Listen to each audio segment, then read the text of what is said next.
Hey guys, welcome to Wrestling Daze and welcome to this Smackdown Ups and Downs reaction video. We're going to take a look at the ups and downs from last night's Smackdown, which I thought was okay, I didn't think it was an exceptional show by any standard. I thought that it was okay. And it seems like What Culture feel the same. They gave it 5 ups, 3 downs. And we're going to see if we agree with those. So let's go to our first down. This is the Bloodline Stutters. Now, I wasn't sure about this until I read the article from What Culture.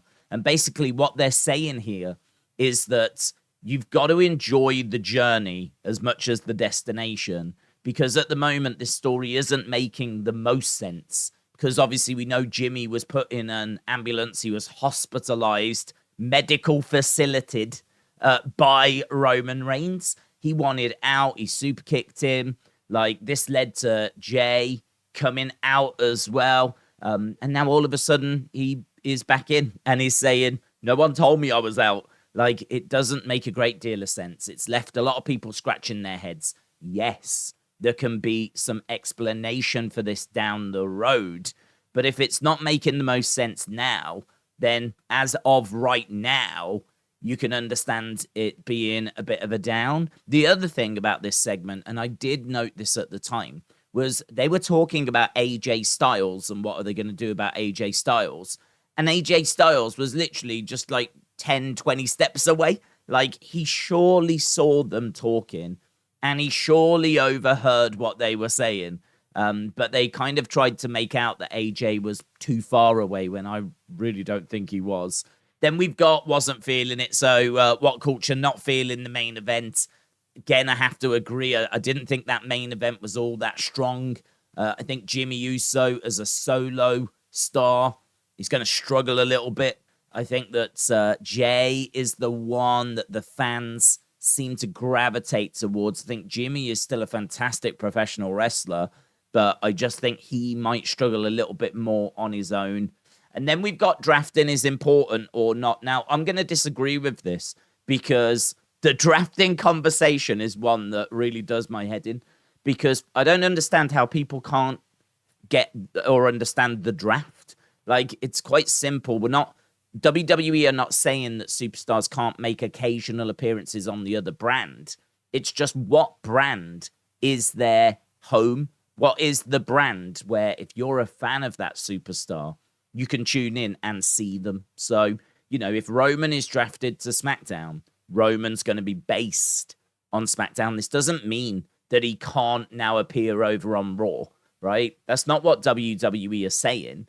They're saying that if you want to watch Roman, then tune in on a Friday. If you want to watch Cody, then tune in on a Monday, right? But could they make occasional appearances on the other brand? Yes, right? So you might get more Roman, you might get more Cody, but if you want to see them, tune in to their brand, right? I don't get what the problem is. I don't understand where the miscommunication is here. Then we've got the ups. So an acceptable opener, I would agree. I thought this match was fine. I didn't think it was anything exceptional. I mean, I think acceptable is probably the word, which does make it a bit tricky for an up. I'll give it the up, because if we don't give it the up, we might struggle for ups. So I'll give it the up. The title match people want, not this guy. Not this guy. I am a big Asuka fan. I am an Iyo fan. I wouldn't say a big Iyo fan, but I do appreciate her work. And this is a match that I want to see. Just not now, because Iyo has only recently won this title. I can't see any way they're going to take the title off of her. And so it feels to me like Asuka is going to be used as fodder. It feels to me like Asuka is going to be used to put Iyo over. And you could make the argument that's what should happen. But I really like Asuka. And I think this match is a big match. I think this is a match that people have wanted to see for a long time.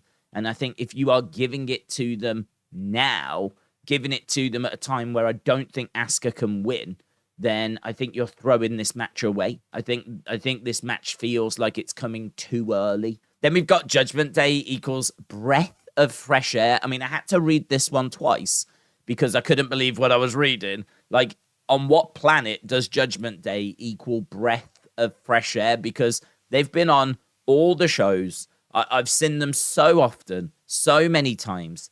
How can they feel like fresh air? To me, like, every show I'm turning on, I'm seeing Judgment Day. We've got Dominic down in NXT. We've got Judgment Day based on Raw. Now here, we've got them over on SmackDown because, of course, they've got access because of their belts. They can come over and they represent both brands. But I am seeing them everywhere. Like, the only thing I will say is what's coming up next definitely made it worth it. This was awesome. This was awesome. So I would definitely give this an up. So I think Judgment Day come in face-to-face with Bobby and the Street Profits is like one of my favorite moments of the past few weeks, actually. I love the group of Bobby and the Street Profits. I think it's genius. Stepping up to the Judgment Day, who are very well established at this point. So, yeah, I'm very, very excited about this. Very excited. And I really think that Bobby, Street Profits, that's where it's at. If Bloodline have gone away, there is your breath of fresh air. Right? There's the fresh air. The fresh air is in the ring, and it ain't Judgment Day. And then the final one is Monster Pop, a new tag team. So I agree with the Monster Pop. Huge pop for LA Knight, of course. New tag team. We spoke about this last time. Wasn't sure about it at first, but if it is going to lead to Grayson and Theory turning on each other in like a babyface Theory, I can definitely get behind that. The other thing was that this article has praise for LA Knight's promo. I didn't think it was that good. I didn't think he really said anything. I think the most he said was like crotch goblins, and that was about it. You know, his delivery is, you know, fantastic. He's obviously got natural charisma, but if you actually listen to what he's saying, he doesn't really say anything that really stands out. So I have to disagree. I didn't think it was bad, but I didn't think there was really anything in there that was worth mentioning. And to be honest, if What Culture had thought that his promo was worth mentioning, it would have gotten up on its own merit. This was it an up? Monster Pop an up for LA Knight? Not for me. New tag team. I feel like we've already praised that. I'm struggling with this one, to be honest. It was, as we said, a so-so episode. I think if you missed this one, it wasn't the end of the world. I think if you were fortunate enough to go, I'm sure you had a great time. But, yeah, I'm sure we've got some bigger, juicier shows on the way. I believe John Cena is back next week. He'll be on the Grayson Waller effect. LA Knight takes on The Miz in the rematch next week as well. And obviously in 2 weeks' time, we've got Asuka against Iyo for that championship on SmackDown. So looks like there will be like commercial interruptions and everything there. So maybe it'll lead to a rematch. But either way, I'm not expecting Asuka to get the win, unfortunately. And that's it. Let me know your thoughts down in the comments below. Appreciate the support as always. I'll see you again next time. Bye for now.